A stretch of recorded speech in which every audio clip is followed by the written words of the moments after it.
Bonsoir à toutes, bonsoir à tous. Ayant vécu moi-même une NDE, expérience de mort imminente, je souhaitais réunir ces deux amis qui ont vécu des expériences différentes de la mienne, mais avec un point commun, une reprogrammation pour changer de regard sur la vie, sur la maladie. Deux parcours qui les entraînent vers la connexion entre sciences d'avant-garde et thérapie ancestrale. Ils ont chacun écrit des livres. Pour celui de Guibert, ça sera sur Amazon. Et pour celui de Laurence, il est ici même. Oups, elle a mis la barre haut. Il ne faut pas croire que je vais apporter des réponses à tout. Ça va, Laurence? Tu veux boire quelque chose? Les pauvres, je pense que j'ai dû les assommer. Bravo. Je vais essayer de donner un éclairage personnel au travers de mon expérience. D'abord, je voudrais vous dire que moi, j'ai la croyance que la bienveillance et la beauté sauveront le monde. Et j'ai l'impression que ce soir, on est à l'épicentre. Parce que quand je vois la beauté du lieu ici et puis la bienveillance derrière l'organisation de cet événement, alors un énorme merci à Sophie et à Martine, et un énorme merci à toi, Laurence, pour m'avoir proposé ce pas de deux. C'est vrai qu'on s'est rencontrés en 2006 de façon improbable, mais tu l'as dit, c'est les synchronicités. Depuis lors, on se croise, on est devenus très amis, parce qu'en 2006, de parler de physique quantique, de conscience connectée, on s'est senti un peu seul pendant un long moment. Et donc, moi, je vais essayer de vous donner mon éclairage. Alors, je sais que dans la salle, certains me connaissent, probablement que certains m'ont déjà entendu. Vous m'excuserez s'il y a des redites, mais je vais devoir repasser par là, ne fût-ce que par égard vis-à-vis des autres. Et mon histoire à moi, elle commence en juillet 1994, 94 pour nos amis français. J'étais jeune dirigeant d'entreprise, avec du succès dans mes affaires et dans mes amours, comme dit la chanson. J'ai été diagnostiqué avec une tumeur très importante, grave, située dans la boîte crânienne et située plus précisément sur l'hypophyse. L'hypophyse, c'est une glande qui est située à la base des deux hémisphères cérébraux et qui gère tout notre système hormonal. Vous avez 30 ans, vous dirigez une société qui est cotée en bourse d'ailleurs. Votre vie ressemble à une asymptote dans un ciel bleu et puis le médecin vous dit peut-être qu'à l'échéance de 3 ans, c'est game over, comme on dit, c'est un sérieux choc.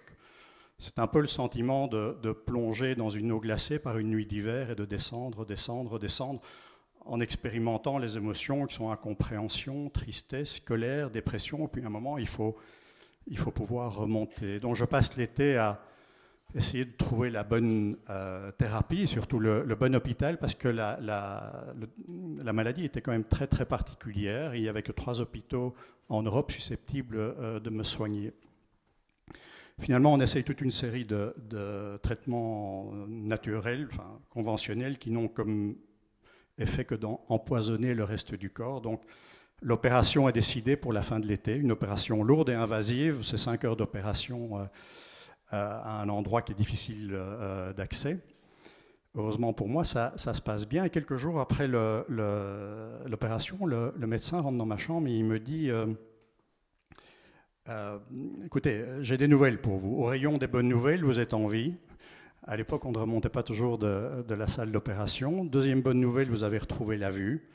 La tumeur était tellement grosse que juste avant l'opération, en fait, elle comprimait le nerf optique et j'avais perdu la vue. Je voyais encore la lumière, mais je ne voyais plus les traits de mon visage ni quoi que ce soit. C'était un sentiment très particulier de perdre un de vos sens. Il me dit, le problème, c'est que quand on a retiré la tumeur, on a également retiré l'hypophyse. On ne peut pas vivre sans hypophyse. Donc, il me dit, pour le restant de vos jours, voilà quelle va être... voilà comment les choses vont se passer. Il me dit, la première chose, c'est que vous risquez d'être dans un état dépressif latent permanent, exactement comme une femme qui fait une chute hormonale après une naissance, un baby blues. Puisque le commandant en chef du système hormonal n'est plus là, ça va être le chaos dans votre corps et vous allez être sujet à des dépressions. Bon, okay, je prends note. Deuxième chose, il me dit l'hypophyse chez la femme commande aux ovaires la production d'ovules et chez l'homme aux gonades la production de spermatozoïdes. Donc vous n'allez plus en produire, donc vous allez devenir stérile. Perspective pas très joyeuse, j'étais jeune marié, on avait un enfant qui avait 1 an et demi à l'époque, bon, je prends note. Troisième chose, il me dit votre espérance de vie sera réduite d'une 15aine d'années. Pourquoi? Parce que par l'absence d'hormones de croissance, votre muscle cardiaque va s'atrophier de façon anticipée, et puis vous allez faire de l'ostéoporose trop tôt. Je reprends note. Et puis il me dit, la dernière chose, voilà une liste de 4 médicaments qui sont en fait des hormones de substitution. Puisque vous n'avez plus d'hypophyse, vous devez les prendre, certains 2 fois par jour, certains sous injection. Et si vous ne le faites pas, spécialement pour les hormones, pour les glandes subrénales, vous êtes dans le coma dans les 36 heures. Pour le reste, essayez d'avoir une bonne vie. Revenez nous voir 2 fois par an pour résonance magnétique et test de sang. Et donc le médecin, j'allais fêter mes 31 ans quelques jours après. En fait, ce 12 septembre 94 venait de me délivrer, pas un diagnostic, mais une sentence. Et chose assez particulière, à l'audition de ce qu'il me dit, en fait, je ne suis pas complètement détruit. Je réagis d'une façon incroyable. Il y a une part de moi non raisonnée qui dit non, ça ne se passera pas comme ça. Je n'ai pas de clairaudience. Je n'ai pas entendu quelqu'un qui m'a dit, mais il y a quelque chose en moi qui dit non, ça ne se passera pas comme ça. D'abord, j'ai retrouvé une joie incroyable d'avoir retrouvé la vue, et surtout, j'ai d'être toujours en vie pour mon épouse et pour mon petit garçon. C'était quand même pour eux que je voulais revenir et me battre. Et puis, je ne suis pas abattu par le diagnostic du médecin parce que les 2 mois qui ont précédé l'opération, j'ai quand même entamé un travail sur moi. J'ai essayé de comprendre l'origine de la maladie, le pourquoi. On dit la maladie, c'est le mal a dit. Et donc, je me suis ouvert déjà à toute une série de techniques qui aujourd'hui sont courantes, ça ne l'était pas en 94, je vais venir dans un instant. Mais surtout, il y a 2 éléments qui font que je me dis les choses peuvent se passer différemment. Le premier, c'est que j'ai découvert qu'en fait, la médecine pour laquelle j'ai une infinie gratitude, elle m'a sauvé la vie. Je ne serai pas devant vous ce soir, mais en fait, la médecine, ce n'est pas une science exacte. La médecine, c'est un art. Vous allez sur Wikipédia ou quoi. Et donc, par définition, si c'est un art, pour moi, le diagnostic n'est jamais terminé. Je ne sais pas, Sophie, si tes œuvres sont toujours achevées, mais quand on est un artiste, il y a toujours la possibilité d'évoluer. Donc, première chose. La deuxième chose, j'ai eu la chance de tomber sur un professeur en endocrinologie qui était non seulement extrêmement sachant, mais profondément humain et très honnête intellectuellement, et qui m'a dit à l'époque, tu sais, il existe un lien entre ton état psychique et ton état chimique. C'était avant l'apparition de Thierry Janssen et de la solution intérieure. Donc en 94, qu'un endocrinologue vous dit tes pensées, tes émotions ont un impact sur ton système immunitaire et cellulaire, c'était très très avant-gardiste. Il me dit on a fait des tests, on sait très bien qu'après une rupture, un divorce, un déménagement, un licenciement, le système immunitaire est attaqué. Et donc fort de ça, de cette joie retrouvée, je me dis bon je prends les leçons de ce qui m'est arrivé et je vais peut-être changer mon mode de vie. Surtout qu'il m'avait dit, en fait, tu prends du stress que tu as. Moi, j'étais très jeune, j'étais dirigeant d'entreprise à 30 ans, je dirigeais une société cotée en bourse qui ne m'appartenait pas. Donc la pression, je l'avais. Il dit, mais tu mets dessus du stress négatif comme la mégestion d'émotions telles que l'amertume, la colère, la rancœur, non exprimées et non traitées. Il dit ça tue plus que l'alcool et le tabac. Tu t'injectes à toi-même le poison. Et c'est exactement ce que j'avais fait les 12 mois qui avaient précédé le diagnostic. Et donc en sortant de l'hôpital, je me dis, je vais changer mon hygiène de vie. Première chose, je me dis, je vais d'abord reprendre le contrôle et renforcer mon corps physique. Et donc je me mets à faire beaucoup de ce qu'on appelle du cardiovasculaire. Vous savez, renforcer votre corps physique, c'est comme si vous perdiez l'usage de votre main droite et que vous vous dites, je vais renforcer la dextérité et la force de ma main gauche. Et donc je me mets à faire beaucoup de cardiovasculaire, donc beaucoup de courses à pied, beaucoup de vélo, beaucoup de courses en haute montagne, et toujours avec un dénominateur commun au contact de la nature. Ça, pour moi, c'était, j'ai passé des milliers d'heures dans la forêt de Soignes, qui porte très bien son nom, parce que vous allez voir qu'elle m'a reconstruit. Et puis, au fur et à mesure, en avançant en âge, j'ai 56 ans aujourd'hui, je fais des choses un peu moins excessives, mais j'ai certainement toujours une pratique de longue marche dans la forêt, et beaucoup plus d'étirements, de pilates ou de pratiques tibétaines, de yoga tibétain. Donc ça, c'est la première chose au niveau du corps physique. Deuxième chose, le médecin m'avait dit, tu creuses ta tombe avec tes dents. En clair, tu es ce que tu manges. C'était avant l'avènement de Paul Grégoire. Et heureusement, mon épouse qui est là est un fin cordon bleu, donc on s'est mis à manger très différemment. Et on s'est mis à manger dès 94-95, comme on le fait aujourd'hui en fait. On a diminué fortement la viande rouge, tout ce qu'on aujourd'hui, et j'ai remplacé tout ça par légumes, fruits, au moins 1,5 litre d'eau par jour, sans jamais lire quoi que ce soit. Simplement, le corps envoyait les signaux par rapport à ça.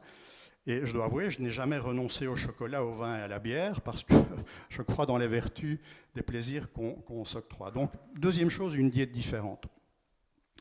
Troisième chose, je me suis dit, si finalement je me suis presque tué par une mégestion de mes émotions et de mes pensées, puisque le médecin m'avait dit, je ne vais pas te dire que tu as créé ta tumeur par ton stress, mais en tout cas, si tu as généré ce genre d'émotions, tu as créé un terreau fertile.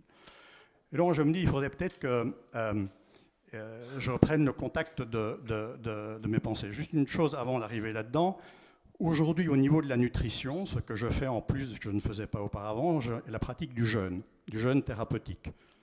À peu près 1 ou 2 fois par an, une semaine, j'arrête de m'alimenter, mais je vais dans un centre où on est au contact de la nature. Et puis je pratique également le jeûne intermittent, c'est-à-dire je laisse 16 heures entre 2 repas, 1 ou 2 fois par semaine. Aujourd'hui, la médecine comprend l'impact que ça a sur votre métabolisme. Ça, c'est au niveau du corps physique. Et puis, pour soigner, pour apprendre à gérer mes pensées et mes émotions, en 95, je me mets à la méditation. Mais on ne parlait pas de pleine conscience à l'époque. Hein. Vous parliez méditation. En France, on appelait la mivilude. On pensait que je rentrais dans une secte. Et puis, ici en Belgique, on disait, mais oui, on lui a retiré une partie du cerveau, il n'est plus tout à fait aligné. Et simplement, pour une méditation assez simple, je trouve un maître qui m'enseigne une méditation basée sur la respiration et la visualisation. Alors aujourd'hui, ces pratiques, j'ai continué à les développer. Puis je me suis rendu compte que, en plus de ça, pour essayer de me soustraire aux médicaments, je me suis ouvert à des pratiques thérapeutiques alternatives. Donc, j'ai appris à me soigner avec le magnétisme de mes mains. Ça fait déjà 15 ans que j'ai passé ma maîtrise en Reiki, pas du tout pour en faire le commerce, mais pour m'auto-soigner. J'ai appris également à me soigner par ce qu'on appelle les thérapies sonores, le son émis et le son reçu, la voix. On pourra en parler plus tard. Donc ça, c'est l'évolution des choses. En fait, pendant ces pratiques, je me suis rendu compte d'une chose, c'est que je mettais en place une approche tibétaine de la médecine. Les Tibétains, ils expliquent qu'il y a 4 façons de se soigner. La première, c'est l'allopathie. Ils disent surtout vous l'utilisez. Donc la médecine occidentale, traditionnelle, surtout utilisez-la en curatif. C'est extrêmement important, elle fonctionne quand le mal est là. Ça, je l'utilise, je continue à l'utiliser quand il faut. Mais il y a plus puissant que ça, qui vous permet de passer à la fois au curatif, mais au préventif. Et plus puissant que l'allopathie, il dit tout ce que la nature a à vous apporter. C'est aussi bien ce que vous mangez, que la thérapie par les plantes, on pensait à l'Ayurveda, que le contact simple avec la nature. Moi, je m'occupe d'une fondation et on a financé il y a l'an passé un film qui s'appelle Natura, avec Canal+, qui est un film scientifique qui montre qu'est-ce qui se passe dans votre métabolisme quand vous traversez une forêt. C'est juste extraordinaire. Donc, la nature, elle vous soigne profondément. Le 3e niveau, disent les Tibétains, pour vous soigner, c'est l'énergie. On n'est qu'énergie. Laurence l'a expliqué, on n'est qu'un amas d'énergie avec de l'information. Sous l'emprise de nos émotions, de nos pensées, en fait, cette énergie se cristallise dans le corps à différents endroits et pourra devenir une pathologie. D'où l'importance d'utiliser des pratiques comme le shiatsu ou l'acupuncture, simplement pour libérer l'énergie dans le corps. 3e élément, après l'allopathie, donc la nature, le traitement de l'énergie. Et le 4e, le moins utilisé, disent les Tibétains, c'est la conscience. Le fait que c'est vos pensées, votre conscience qui créent votre réalité autour de vous, mais également dans votre corps. Et ce faisant, quelque part, en appliquant ce genre de choses, en étant tibétain sans le savoir, en fait, j'ai appliqué pendant 25 ans ce que la science appelle aujourd'hui des principes épigénétiques.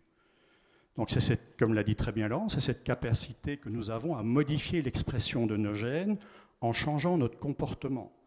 C'est-à-dire en faisant de l'exercice, en mangeant différemment, en gérant nos pensées, en ayant un contact récurrent avec la nature, vous changez le processus intérieur. Je vous expliquerai tout à l'heure, je pense qu'on est programmé pour vivre jeune beaucoup plus longtemps. Ce qui nous tue prématurément, c'est la pollution intérieure et la pollution extérieure.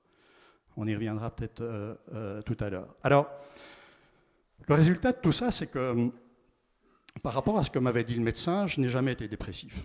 Jamais. Pendant des années, j'ai couru à peu près 15 km par semaine, j'ai couru plusieurs fois le semi-marathon, J'ai gravi plusieurs fois le Mont Ventoux en vélo. Ça m'arrive d'aller de Bruxelles à Knock en vélo. C'est pas très compliqué. Il y a une montée, c'est à Gramont. Je suis monté très souvent à 4000 dans les Alpes. Je suis monté une fois à 6000 dans l'Himalaya. J'ai été dirigeant d'entreprise, j'ai lancé d'autres entreprises, j'ai fait des startups, je suis devenu indépendant. Vous pouvez pas être, je ne suis pas du tout Superman, mais vous ne pouvez pas être dépressif pour faire ce genre de choses. Donc je n'ai pas vu la dépression. Au niveau de la stérilité annoncée, on a eu la grande joie d'avoir 2 autres bébés qui sont arrivés naturellement, des solides Gaïa. Aujourd'hui, ils font 1m90. Donc de ce côté-là, la médecine a eu tout faux également. Pour ce qui est de l'espérance de vie, moi je suis comme vous, je fais attention quand je traverse le passage clouté, on verra bien ce que me réserve l'avenir. Mais de façon un peu plus surprenante pour la médecine traditionnelle, j'ai réussi à abandonner l'ensemble des médicaments qu'on m'imposait de vivre, qu'on m'apprenait de prendre pour vivre. Et ça, c'est resté très longtemps un point d'interrogation pour la médecine conventionnelle, au tel point que certains médecins ne voulaient pas voir mon dossier. Donc je parviens à vivre sans hypophyse et sans hormones de substitution, simplement en ayant changé mon hygiène de vie. Ce n'est que très récemment qu'un docteur, certains d'entre vous connaissez peut-être, s'appelle le docteur Abishaim, qui a une pratique qu'on appelle l'endobiogénie. Retenez bien ce nom, c'est vraiment une pratique médicale du futur. M'a dit, mais moi je sais très bien ce qui s'est passé. C'est qu'un autre organe dans votre corps, l'épiphyse, a pris le relais de votre hypophyse et on va le contrôler par une prise de sang, ce qui s'est avéré exact. Donc ça, c'est l'évolution de la médecine. Alors, la bonne nouvelle, c'est que je suis, je pense, en bien meilleure santé à 56 ans, je ne l'étais à 30 ans. Mais la vraie bonne nouvelle, ce n'est pas vraiment ça pour moi. C'est surtout le chemin de conscience que m'a fait parcourir ce chemin de résilience. Et en tant qu'homme rationnel, cartésien, j'étais dirigeant d'entreprise longtemps, j'ai voulu comprendre intellectuellement ce que je vivais dans mes cellules, le lien entre le corps et l'esprit, entre les pensées, mon système immunitaire. Et donc, je me suis mis à lire tout ce que je pouvais, d'abord dans le domaine scientifique. Là, j'ai croisé la route de Laurence, d'ailleurs. Je ne suis pas scientifique, moi, je sors d'une école de commerce, donc je ne suis vraiment pas scientifique, ce n'est vraiment pas une science exacte. Et en matière de science, la première chose que j'ai fait, j'ai lu tout ce que je pouvais en matière de biologie cellulaire.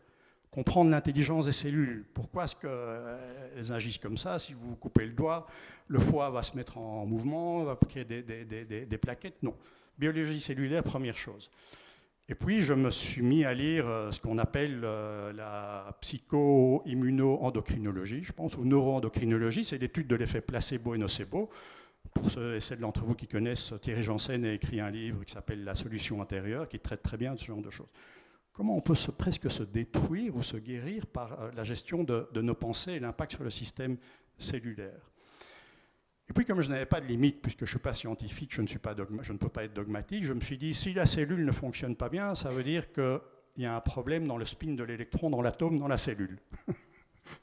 Et donc, je suis descendu dans la physique quantique pour comprendre qu'est-ce qui se passait dans l'infiniment petit. Et c'est là que j'ai découvert des gens, effectivement, comme Pim van Lomen, comme Erwin Laszlo ou David Bohm, des scientifiques qui étaient vraiment à la pointe, mais qui étaient mis sur le côté par la communauté scientifique, parce qu'ils étaient trop divergents, comme le fut Einstein à son époque. Et puis après avoir investigué ces sciences dures, j'ai aussi pas mal investigué l'anthropologie, pour comprendre quels étaient les pouvoirs guérisseurs des peuples premiers. Et j'ai découvert des choses assez extraordinaires, c'est-à-dire qu'on n'a rien inventé, les Égyptiens ont tout inventé. En matière de pharmacopée, en matière de médecine généraliste ou spécialiste, ils savaient déjà faire des choses incroyables. Les aborigènes, j'ai été moi vivre 3 semaines avec les Indiens Chouars en Amazonie, pour expérimenter certaines choses avec eux. L'espérance de vie en Amazonie de ces gens-là est de 81 ans. Donc ils connaissent, ils sont malades, mais ils ont une connaissance médicale qui est juste incroyable. Et ce que j'ai découvert chez ces gens-là, c'est que, à contrario de nous, en tout cas, qui avons une médecine qui sépare tout, qui est en silo archi-spécialisé, c'est qu'ils ne séparaient jamais le corps de l'esprit. Ils avaient une approche holistique. Et en discutant, moi je suis un dubitatif enthousiaste. C'est que je suis ouvert à tout, mais je ne crois rien sur papier, donc j'ai besoin de rencontrer les gens, voire de faire des expérimentations. Donc, quand je lisais un livre, j'allais souvent à la rencontre du scientifique qui avait écrit. Je me souviens qu'un jour, en discutant avec l'assistante d'Ilya Prigogine, un des rares prix Nobel de physique qu'on a en Belgique, elle me dit, tu sais, le professeur, il allait souvent chercher son inspiration dans Lao Tse. Lao Tse, c'est le père du taoïsme. Et là, il m'apparaît comme une évidence qu'en fait, la frontière qui sépare les sciences dites dures de la théologie ou de la philosophie, ou de la physique et de la métaphysique, en fait, elle est étroite, comme une feuille de cigarette. Et que ces chercheurs d'absolu, qu'ils soient biologistes ou physiciens, étaient tous en même temps philosophes ou théologiens. Donc, qu'est-ce que je décide de faire? Après avoir investigué la science, je décide de remonter au niveau de la conscience. Alors moi, je ne suis pas religieux. C'est-à-dire qu'à l'instar de 90% de la planète, je pense qu'il y a une intelligence derrière tout ça. Je pense que la vie a un sens, mais quand je dis je ne suis pas religieux, je me méfie des dogmes.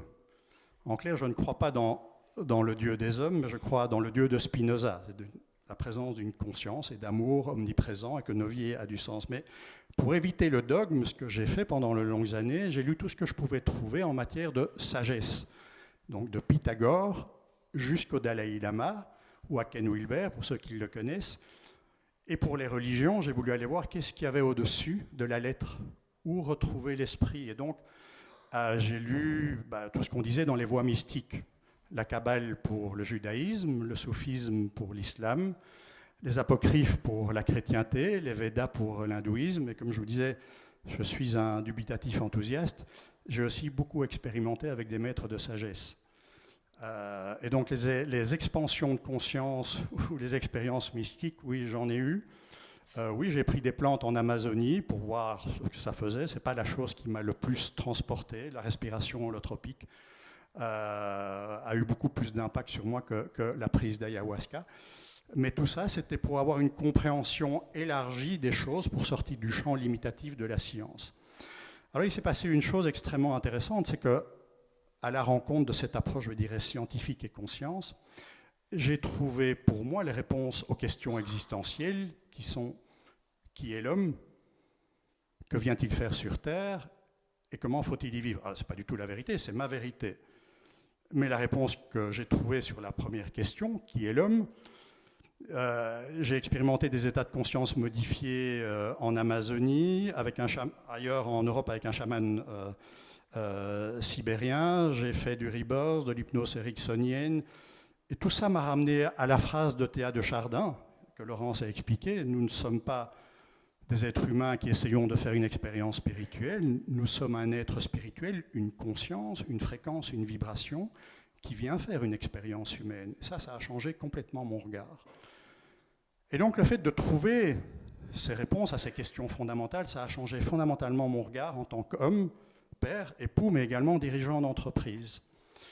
Et à partir de ce moment-là, ça a changé les données du problème. Pourquoi? Parce qu'il a fallu que je cherche à aligner en moi Homo sapiens et Homo economicus. En ayant un champ de conscience très élargi, j'ai pris conscience que le modèle économique que je servais, en fait, il avait de sérieuses ratés. Et qu'il était peut-être en train de s'emballer et de devenir fou. Et que le modèle économique que je servais était prédateur. Et donc est née en moi l'idée de finalement pouvoir développer un autre modèle économique qu'on appelle l'économie régénératrice, qui consiste à respecter l'humain, respecter l'environnement et être créateur d'abondance partagée, exactement comme dans la nature. Et donc j'ai changé de vie, j'ai donné ma démission comme directeur général, et pendant des années, j'ai essayé d'accompagner les entreprises, surtout les actionnaires et les dirigeants, pour les aider finalement à reconnecter trois mots, économie, écologie et sens, et finalement, sans le savoir, à appliquer les principes de la permaculture au monde économique, c'est-à-dire respect de l'environnement, respect de l'humain et création d'abondance partagée. Ça m'arrive encore d'intervenir sous un concept qu'on appelle l'économie régénératrice. Ça a été un bouquin, ça a été des cours à l'université, il y a même des fonds d'investissement maintenant qui prennent cette thématique pour développer ce qu'on appelle de l'impact investing et investir dans ce domaine-là. Donc c'est une chose qui avance, mais depuis quelques années, je ressentais le besoin d'aller au-delà du modèle économique et de remonter à un niveau plus sociétal. Et j'ai eu la chance nous avons co-créé une fondation avec Michael Lunt qui est un très bon ami. Et la fondation, elle a pour vocation finalement d'essayer d'ouvrir la conscience des gens. Pourquoi ? Parce que pour avoir voyagé certainement ces 15 dernières années sur 4 continents à la rencontre des gens qui apportent des solutions, nous avons, avec Michael et Hélène qui est dans la salle, tu es où Hélène ? Là derrière, la conviction profonde que les solutions aux problèmes de ce monde, elles existent. Elles existent véritablement, les solutions techniques. La clé, c'est un saut de conscience. La clé, c'est de regarder la réalité avec un autre regard, comme l'a expliqué Laurence. Et que nous avons véritablement la capacité de construire ce qu'on appelle, nous, une société intégrale, une société où on a le souci du bien commun, où tout le monde a accès à la dignité, où les gens ont la conscience de l'interdépendance que tu as vécue, et une société qui soit supportée par une économie régénératrice et pas une économie prédateur, avec un autre modèle politique et démocratique. Toutes ces pièces du puzzle existent déjà, elles sont là. Ce n'est même pas une autre réalité quantique, il faut simplement les aligner dans le bon sens. Une société également où, pour éviter toute forme de dogme et d'idéologie, on pourrait s'appuyer sur ce qu'a évoqué Laurence, les lois universelles. Alors, qu'est-ce que c'est les lois universelles ? Vous prenez les lois du vivant. Les lois du vivant, je veux dire les lois qu'on observe en biologie moléculaire et biologie cellulaire. Vous croisez ça avec les enseignements de sagesse depuis la nuit des temps. Ce que disaient déjà Pythagore, Socrate ou ce qu'on pouvait retrouver sur les tablettes sumériennes. À l'intersection des deux, vous allez avoir les principes universels. Et ce qui est extrêmement intéressant, c'est qu'à l'intersection des deux, très souvent, vous retrouvez les lois quantiques. Je vous donne un exemple. L'interdépendance. Le principe d'interdépendance, il est omniprésent dans la nature. On le sait, les arbres ne poussent pas sans la présence des champignons, vos organes interagissent en permanence, les cellules. Donc l'interdépendance est vraiment une loi du vivant. Cela correspond au niveau des enseignements de sagesse au principe d'unité. Vous le retrouvez partout. Je l'ai retrouvé chez les Amérindiens, je l'ai retrouvé en Asie, je l'ai retrouvé chez les maîtres soufis, ce principe de oneness, d'unité. Vous croisez les deux, et juste au centre, vous avez la physique quantique qui nous explique que rien n'est séparé, qu'il y a un champ unifié, c'est le principe de non-localité qu'a expliqué Laurence, à savoir vous prenez une particule, vous la séparez en deux, vous avez les deux bouts à 100 000 km de distance, vous bougez l'une, l'autre bouge instantanément, parce que tout est réuni. Et donc oui, on a cette capacité de construire cette société idéale ou intégrale. Mais la clé, pour y parvenir, elle est là, chez nous, dans le cœur du cœur. La clé, c'est de véritablement avoir une pratique que j'appelle une hygiène épigénétique, comme je vous ai expliqué, Laurence a expliqué, en changeant nos comportements, par l'exercice qu'on fait, par la nutrition, par la gestion de nos pensées, par la qualité de nos relations sociales, par l'espoir qu'on peut se donner et qu'on peut donner. Ça, c'est une première chose. Ça nous permet quelque part de vivre plus longtemps, mais c'est également d'oser, de vouloir travailler sur l'inconscient. Pourquoi ? Parce qu'on a tous en nous ce qu'on appelle des mémoires cellulaires, qui nous polluent, nous impactent, nous influencent à l'insu de notre plein gré. On a à tout le moins 3 et probablement 4 mémoires cellulaires en nous. La première, c'est tout naturellement la mémoire de qui on est. On pourrait dire, certains disent que dès le 21e jour du fœtus, on commence à encoder sur notre disque dur toute une série d'émotions et d'informations. C'est la mère. Fais attention, si tu fumes ou ce que tu manges, l'enfant est déjà là. Donc, et puis on est. Et puis on grandit dans un environnement et à chaque fois les stimuli extérieurs, ce sont des lignes de code sur notre code source et ça impacte, ça influence notre perception de la réalité et nos comportements. Et puis il y a une deuxième type de mémoire cellulaire, c'est le transgénérationnel. Si vous avez les yeux de votre père et le nez de votre mère, sachez que je lisais un article récemment, il disait on peut remonter dans des comportements inconscients jusque 14 générations au-dessus de nous. Il y en a des secrets de famille et des douleurs. Donc on a en nous ces mémoires transgénérationnelles. Et puis on a aussi en nous des mémoires de société, de civilisation. On est principalement issus d'un Occident judéo-chrétien. On a en nous ces croyances, les dogmes qu'on nous a enseignés.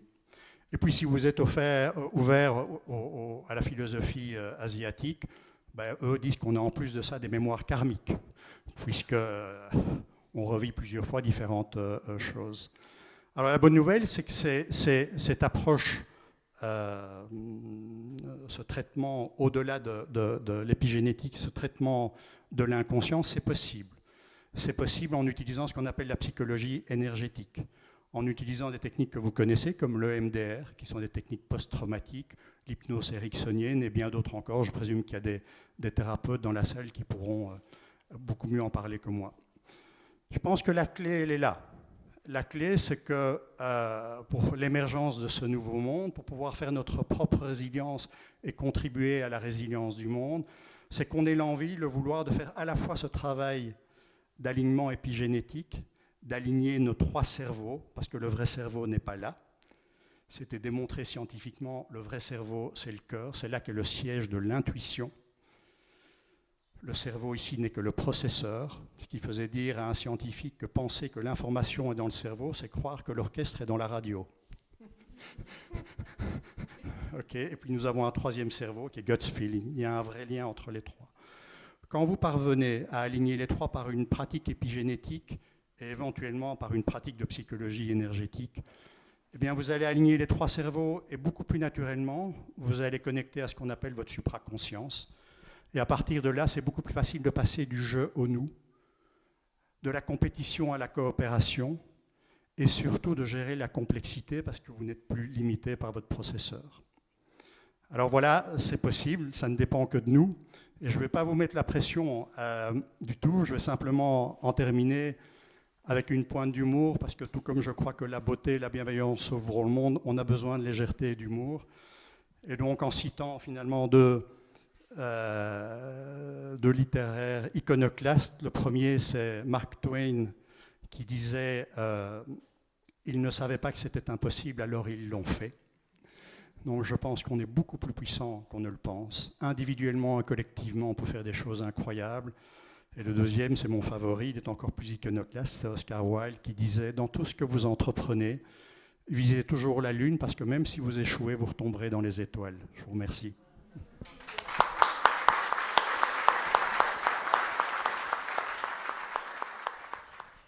Bien, ben, c'est le moment des remerciements. Merci à Laurence.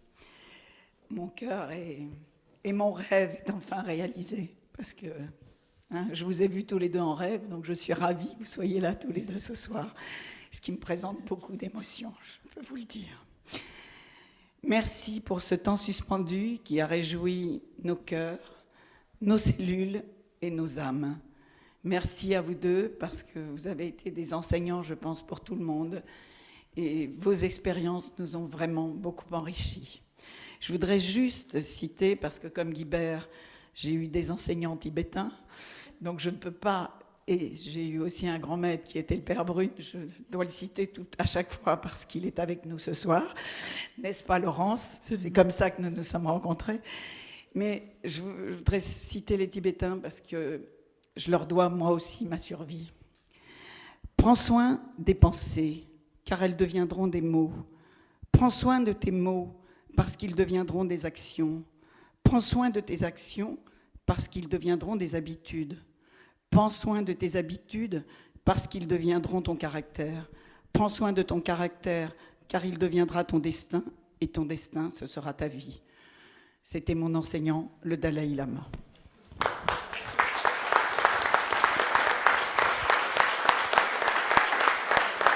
Merci. Merci du fond du cœur. Merci du fond du cœur pour la plupart d'entre vous, pour votre fidélité à toutes nos conférences. Vraiment, c'est très, très, très touchant. Et ce soir, nous avons dû refuser du monde, donc je pense que Guibert et Laurence seront obligés de revenir nous voir. Avec joie.